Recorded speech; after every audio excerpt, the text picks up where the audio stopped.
मध्य प्रदेश में ओबीसी आरक्षण की सीमा को लेकर सुप्रीम कोर्ट ने आज एक अहम आदेश दिया है।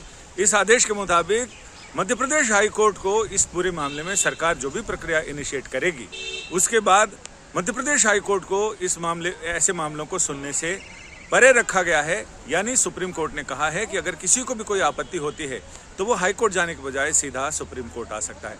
इस मामले में याचिकाकर्ता के वकील हमारे साथ हैं वरुण ठाकुर जी, इनसे हम बात करते हैं। वरुण जी, आज के आदेश की पूरी डिस्क्रिप्शन। सर, ये आज जो आदेश पारित किया है ये बहुत महत्वपूर्ण आदेश है।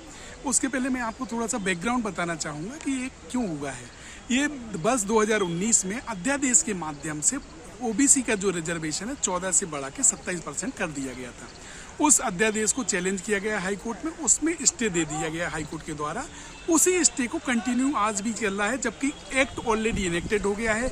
एक्ट को किसी ने चैलेंज नहीं किया है, ना ही मध्य प्रदेश हाई कोर्ट ने इसमें रोक लगाई थी, ना सुप्रीम कोर्ट की रोक थी। मगर होता क्या था कि जैसे ही गवर्नमेंट एडवर्टीजमेंट इशू करता था और उस एडवर्टीजमेंट के खिलाफ में लोग हाई कोर्ट में रिट पिटीशन फाइल करते थे और पर्टिकुलर उस एडवर्टीजमेंट में वो स्टे सीक कर लेते थे। तो पिछले लगभग 6 साल से इस तरीके की स्थिति हो गई थी कि जो बढ़ा हुआ रिजर्वेशन था, जो 27% रिजर्वेशन मिलना चाहिए था, वो अभी तक नहीं मिल रहा था, जबकि कानून ऑलरेडी बन चुका है और कानून ऑलरेडी इन्फोर्स है। उस इन्फोर्समेंट को इनडायरेक्ट रूप से रोका जा रहा था एडवर्टीजमेंट में अंदर। तो आज जो आदेश पारित किया है एक ऐतिहासिक आदेश है कि इस तरीके की कोई भी याचिका आएगी हाई कोर्ट में तो हाई कोर्ट से रिक्वेस्ट किया है कि आप इस तरीके की कोई भी पिटीशन नहीं सुनेंगे। अगर एग्री पर्सन चाहेगा तो वो डायरेक्ट सुप्रीम कोर्ट में आए। तो वरुण जी, इसमें जो लोग अड़ंगे लगाते थे या कानूनी रूप से रोड़े अटकाते थे, वो लोग कौन लोग थे?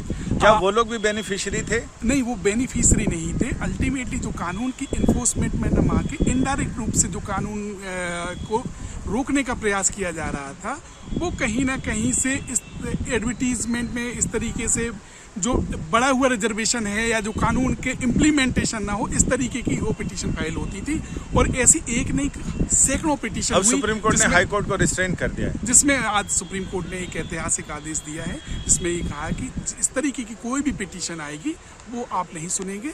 ये अगर कोई की एग्री है तो वो डायरेक्ट सुप्रीम कोर्ट आ सकता है। यानी ये सुप्रीम कोर्ट का क्रांतिकारी यानी बिल्कुल नए तरह का आदेश कहा जा सकता है, जिसमें सुप्रीम कोर्ट ने ये कहा है कि किसी को भी इस तरह के मामले में कोई आपत्ति हो तो सीधा सुप्रीम कोर्ट का दरवाजा खटखटा। इसमें एक चीज और रह गई है सर, मध्य प्रदेश सरकार अब बड़े हुए जो रिजर्वेशन है वो अब ओबीसी वर्ग को दे सकती है, जिसमें 27% रिजर्वेशन ओबीसी वर्ग को मिलना चाहिए एज पर द लॉ, जो कि पूरे देश में सभी जगह मिल रहा था। सिर्फ मध्य प्रदेश को छोड़ के वो अब आज के बाद अगर मध्य प्रदेश सरकार चाहे तो 27% रिजर्वेशन के तहत विज्ञापन निकाल सकते हैं। आपका क्या मानना है, आज का ये आदेश मध्य प्रदेश की पूरी रिजर्वेशन की जो व्यवस्था है उसको कैसे प्रभावित करेगा? आज जो पूरा नाम बता देंगे। मेरा नाम धर्मेंद्र सिंह पुष्पा एडवोकेट है और मैं ओबीसी महासभा का राष्ट्रीय कोर कमेटी सदस्य हूँ। और मेरी ओर से आज वरुण ठाकुर एडवोकेट जी जो ओबीसी महासभा की ओर से पैरवी की थी और जिस प्रकार से माननीय न्यायालय के द्वारा जो आज आदेश किया है, ये बहुत ही ऐतिहासिक फैसला है कि जिस प्रकार से लगातार पिछड़े वर्ग की जो 27% आरक्षण का जो रोड़ा बन रहा था, हर समय जो भी उसको चुनौती करता था हाई कोर्ट में जाते थे और उसमें स्टे हो जाता था।